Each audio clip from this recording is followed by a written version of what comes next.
मेरी बेटी कैसे नहीं मिल रही है? मेरी बेटी को ढूंढो। ये क्या मजाक है? बड़ी बिंदु मैम, आप परेशान मत होइए, हम उसे ढूंढ रहे हैं। अगर मेरी बेटी को कुछ हो गया ना, मैं तुम दोनों को छोड़ूंगी नहीं और सबको पुलिस स्टेशन लेकर जाऊंगी। ढूंढो उसको, कहाँ है वो? बड़ी बिंदु में आप निश्चिंत रहिए, हम कुछ भी करके छोटी बिंदु जी को ढूंढ निकालेंगे। हाँ चलिए चित्रगुप्त जी, शीघ्र चलिए। चलिए प्रभु, हम ढूंढ कर ही रहेंगे। छोटी बिंदु, छोटी बिंदु।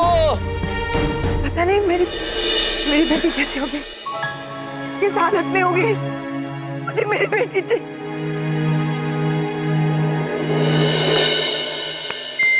2 घंटे हो गए बेटा पूछते पूछते। अरे बता दे पर्ची कहाँ है? बॉस, आप एक बच्चे के आगे रोते हुए मुझे बिल्कुल भी अच्छे नहीं लग रहे हैं बॉस।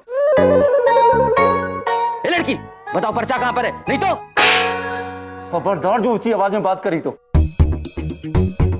5 करोड़ का माल है उस तिजोरी में, प्यार से डील कर इसको। जी बॉस। अरे मेरी माँ, बता दे पर्ची कहाँ है? अभी आपका रोता हुआ चेहरा मुझे अच्छा नहीं लग रहा, इसलिए मैं बता देती हूँ। बताओ बताओ, कहाँ है वो पर्चा? बताओ। मैंने वो पेपर एरोप्लेन बना के खिड़की से बाहर उड़ा दिया।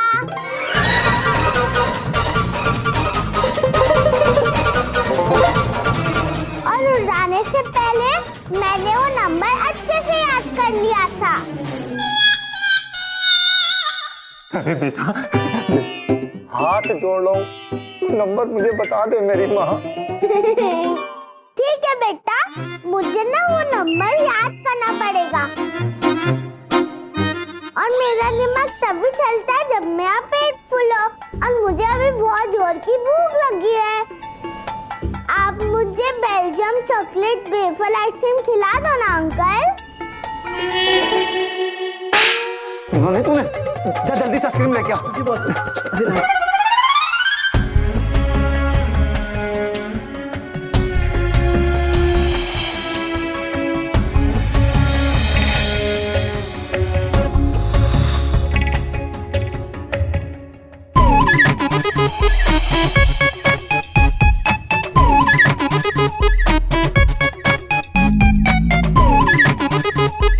आइसक्रीम। अंकल, मेरे पैर दबा दो ना, बहुत थक गई हूँ। नंबर तभी याद आएगा। सुना नहीं? पैर दबा। जी बॉस।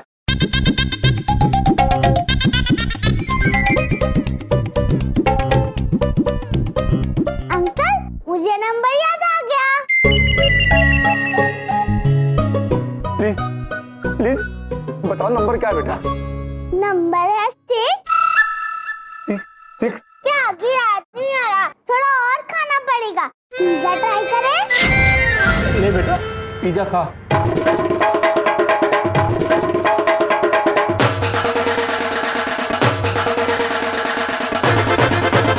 गुलाब जामुन, बर्गर,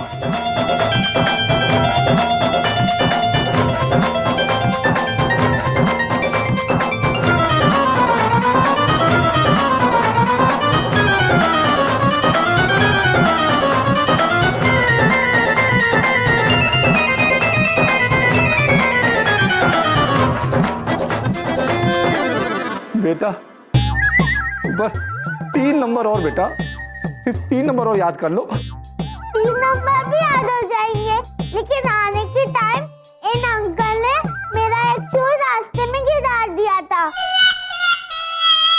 और वही शूज मुझे अभी सेम चाहिए। ले लो।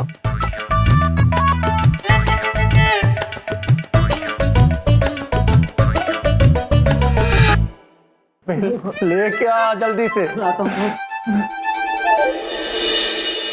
प्रभु, ये छोटी बिंदु पुत्री कहाँ होगी? मिल जाएगी चित्रगुप्त जी। पुत्र, आप तो वही है ना जो पहले भी हमसे टकराए थे? आप ठीक तो हैं? हाँ, और ये जूता तो छोटी बिंदु पुत्री का है, ये आपके पास कहाँ से आ गया?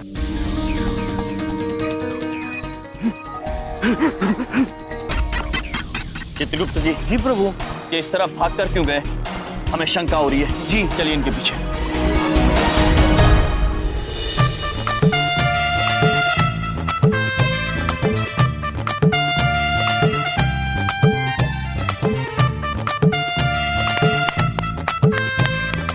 बॉस बॉस हाँ। बॉस ये क्या बॉस, आप सब लोग इस तरह मुर्गा क्यों बने हो बॉस? तेरी वजह से पूरी लाइफ वाइल्ड हो गई मेरी, क्योंकि मुर्गा बनाऊं इस बच्ची की वजह से। इसे पसंद है। जूता लाया कि नहीं? बॉस आज तो मैं खुद जूता खाते खाते बचाऊं बॉस। इसके वो नौटंकी रिश्तेदारों ने मुझे देख लिया था और ये जूता भी पहचान लिया था बॉस। हाँ कौन नौटंकी वाले? बॉस वही यम है हम। हाँ हाँ यही। और हम नौटंकी वाले हैं या नहीं, इसका आपको बहुत जल्द पता चल जाएगा। अंकल छोटी बहन, ये लोग बहुत गंदे हैं। मुझे यहाँ खींच के ले आए और पता नहीं कौन सा नंबर पूछ रहे, मुझे याद भी नहीं। क्या? इसका मतलब तुम हमें मूर्ख बना रही थी? और नहीं तो क्या, खाने कैसे मिलता? आप समझते नहीं हो, मैं इतनी छोटी बच्ची हूँ, इतना बड़ा नंबर कैसे याद कर पाऊंगी?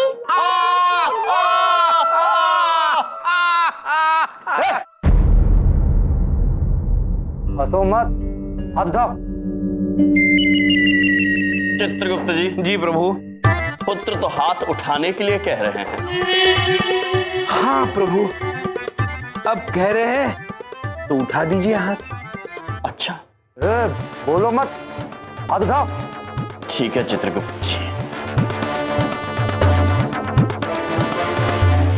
देखिए वैसे तो हाथ उठाना ठीक बात नहीं, किंतु आपने एक कन्या का अपहरण किया है, हम पर ये बंदूक तान रहे हैं और फिर हाथ उठाने का आग्रह भी कर रहे हैं।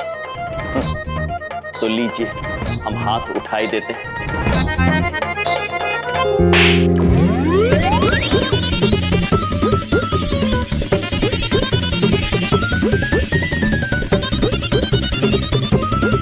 अरे ये क्या किया तुमने? उन्होंने हाथ उठाने के लिए कह दिया तो प्रभु ने हाथ उठा दिया। अरे पर ऐसे कैसे हाथ उठा दिया कि मेरे बॉस चक्री की तरह घूमने लग गए? ऐसे कैसे उठा दिया? ऐसे हाथ उठाया पुत्र। और ओ चित्रगुप्त जी, चित्रगुप्त जी आप पुलिस में जाके इनकी शिकायत कीजिए और हम छोटी बिंदु को बड़ी बिंदु मैं के पास लेकर जाते हैं। जी। अरे रे रे रे रे रे रे, बड़ी बिंदु जी ये आप क्या कर रही हैं? प्लीज मत रोइए। अब देखिए ना, आपके रोने से छोटी बिंदु वापस थोड़ी ना आ जाएगी। यार ढोलक, यार मामा जी पहली बार बहुत ज्यादा इमोशनल हो रहे हैं यार। हाँ? पता नहीं क्यों हो रहे हैं। एक आध टिश्यू विशू हमें भी दे दो यार। टिश्यू दो। अब ये नहीं, फ्रेश दो।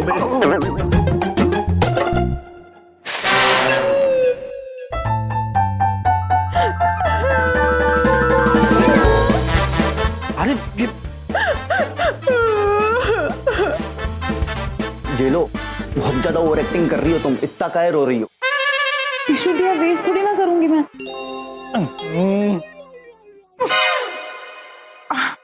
बड़ी बिंदु मैम आप चिंता मत कीजिए, मेरी यमजी है ना एकदम हीरो है। नाम मत लो उनका। हाँ ये सब उनकी वजह से हुआ है। मैं यमजी को कभी माफ नहीं करूंगी। नहीं मम्मी, वो तो दुनिया के बहुत अच्छे अंकल हैं। छोटी ठीक है, मेरी तो जान ही निकल गई थी। आपको मालूम है कुछ गुंडे ने मुझे उठा के ले गए थे।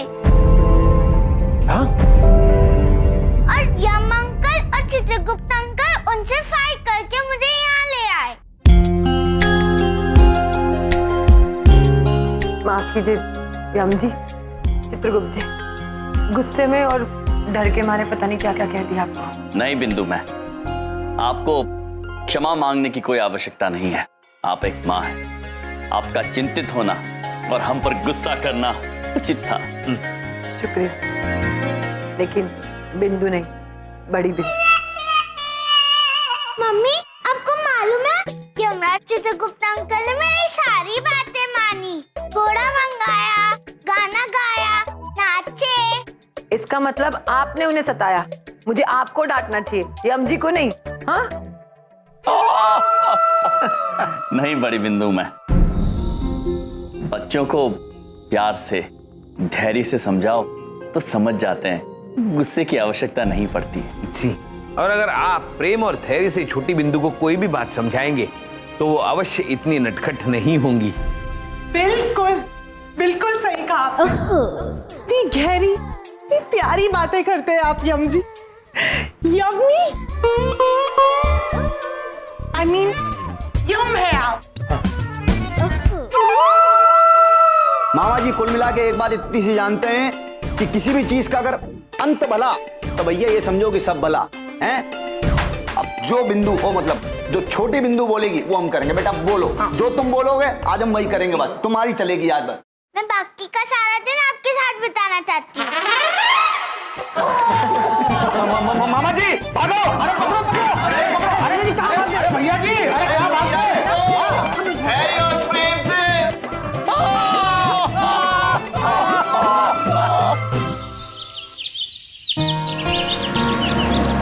प्रभु, सुबह सुबह पवन देव कितने खुश रहते हैं। मॉर्निंग वॉक का बड़ा मजा आता है।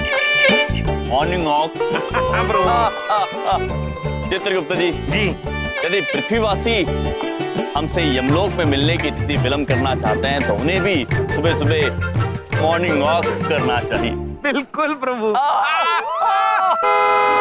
हटो गाड़ी का ब्रेक फेल हो गया, हटो! ओ भाई हटो सब, हटो गाड़ी का ब्रेक फेल हो गया, हटो! चित्रगुप्त जी। जी प्रभु, ब्रेक फेल। प्रभु ब्रेक फेल, ब्रेक फेल मतलब जिस यंत्र से वाहन रुकता है वो यंत्र काम नहीं कर रहा, ये वाहन रुकेगा नहीं प्रभु।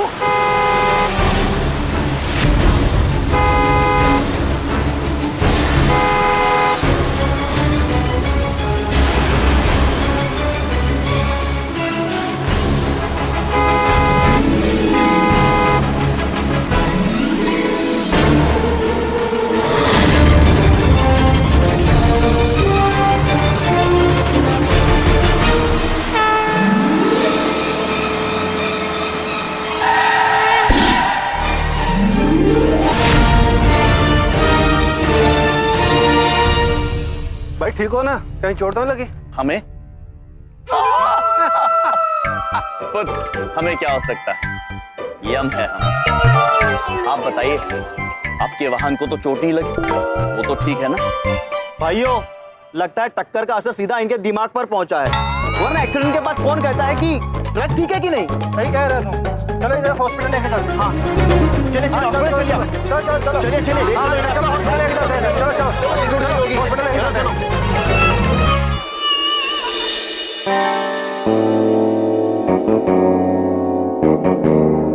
कमाल है। यस मैडम, कमाल की ज्वेलरी है, एकदम असली लगती है। शट अप, मैं इनकी बात कर रही हूँ। इतना बड़ा एक्सीडेंट हुआ और एक भी खरोच नहीं आई। वही तो मैडम, इतना बड़ा एक्सीडेंट हुआ और ज्वेलरी को एक भी खरोच नहीं आई। रजनी, मैं ज्वेलरी की बात नहीं कर रही हूँ, मैं खरोच की बात कर रही हूँ। Sorry madam. खरोच आई ना? कहाँ? इन्हें नहीं, वाहन को। चित्रगुप्त जी, देवी, हम तो केवल उन मनुष्यों की चिंता देखकर यहाँ पर आ गए हैं, हमें कुछ नहीं हुआ। देखिए, ये बहुत ही सीरियस केस है, हम कोई भी रिस्क नहीं ले सकते। रजनी, इनका ब्लड टेस्ट ले लो, ठीक है? Yes ma'am.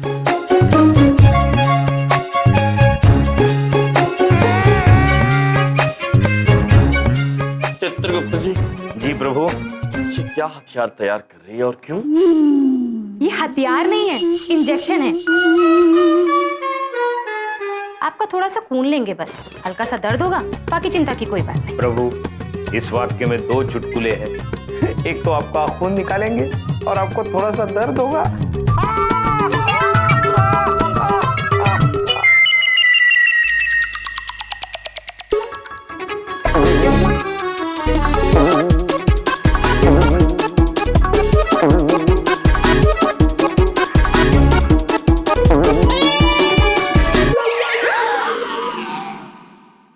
ये कैसे हो गया? सुई अंदर कैसे नहीं गई? अब आप आप समझे चुटकुला।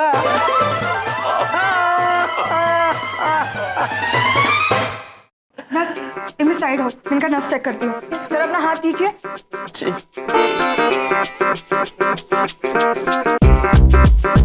चित्रगुप्त जी, देवी अभी चकराने वाली है।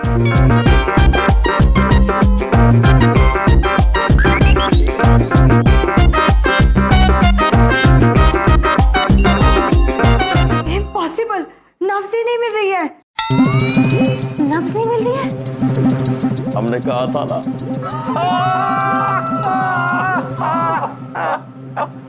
आप लोग हंस क्यों रहे हैं? ये एक सीरियस मैटर है। इतने साल हो गए मुझे इस डॉक्टरी में, लेकिन आज तक ऐसा कभी नहीं हुआ कि नब्ज ना मिले। देवी, हम आपसे कह रहे हैं हम बिल्कुल ठीक है, हमें जाने दीजिए। देखिए, मुझे मेरा काम करने दीजिए।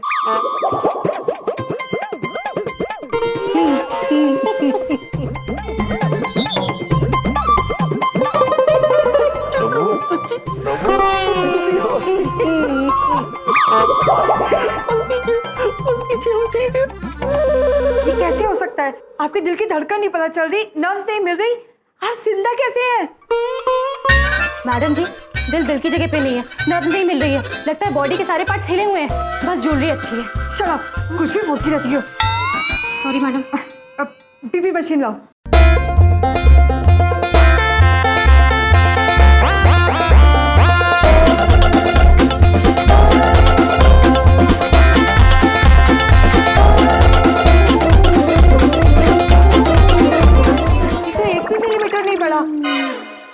देवी, इसीलिए तो हम आपसे कह रहे थे, ये आम आदमी नहीं है, यम है ये। मैडम जी साइड आइए जरा। अरे ये तो निकालिए। मैडम जी, सेम केस मेरे दोस्त के साथ हुआ था, उसके सर पे ईंट गिर गई थी, अपने आप को वो बहादुर शाह जफर समझने लगा था। हाँ मैम, कहने लगा हिंदुस्तान बेच दो, बंबई में घर खरीदेंगे। शट अप, तुम कुछ भी बोलती रहती हो। अरे मैडम जी, मैं बिल्कुल सही बात बोल रही हूँ, वरना आप ही बताइए, कोई ऐसे कपड़े पहन के, असली ज्वेलरी पहन के रोड पे घूमता है भला क्या? अब आप भी तो नकली पहनती है ना। हाँ रजनी, अच्छा एक आइडिया आया, इसे चेक करने के लिए इसे एक सवाल करती हूँ। ओके। यमराज भाई साहब, एक बात बताइए, अगर इसी परिस्थिति में आपके सामने फिर से वो ट्रक आ जाए तो आप क्या करेंगे? विचित्र सवाल है ये। हम वही करेंगे जो हमने किया, वापस उस वाहन के सामने आके उसे अपने हाथ से रोक देंगे। हाँ, देखा आपने मैडम जी?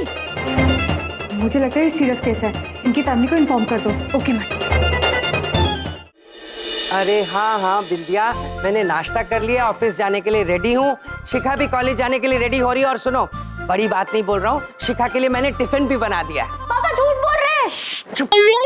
बिंदिया, तुम्हें पता है ना, मैं सरप्राइज करता रहता हूँ और सरप्राइज करता रहता हूँ, इम्प्रेस करना मेरी आदत है। अच्छा सुनो, अब तुम वैष्णो देवी गई हो, पापा जी और सासू माँ तुम्हारे साथ है, तुम उनका ख्याल रखो, उनकी चिंता करो, हमारी चिंता करने की कोई जरूरत नहीं है। और हाँ, मोस्ट इम्पोर्टेंटली अपनी माता रानी से अपने भाइयों के लिए थोड़ी सद्बुद्धि मांग लेना प्लीज। हाँ, और चिंता मत करो किसी बात की, ऑल वेल, ठीक है, बाय। पापा, क्या एक है? तो आपने झूठ बोला, ऊपर से टिफिन बनाया नहीं, मुझे कॉलेज छोड़ने जाना ही होगा आपको, नहीं तो मैं मम्मी को बता दूंगी। ऐसा है, मुझे ऑफिस जाने की जल्दी है, देर हो रही है, मुझे ऑफिस पहुंचना है। और सुनो, वो तुम्हारे काम के ना काज के दोनों मामा जी कहाँ हैं? मामा जी वॉक पे गए, मॉर्निंग वॉक। कोई वॉक पे नहीं गए, बाहर किसी को परेशान कर रहे होंगे और मुझे फंसाएंगे। फोन उठाओ, देखो किसका फोन है। अरे जल्दी शिखा, क्या कर रही हो तुम? हेलो,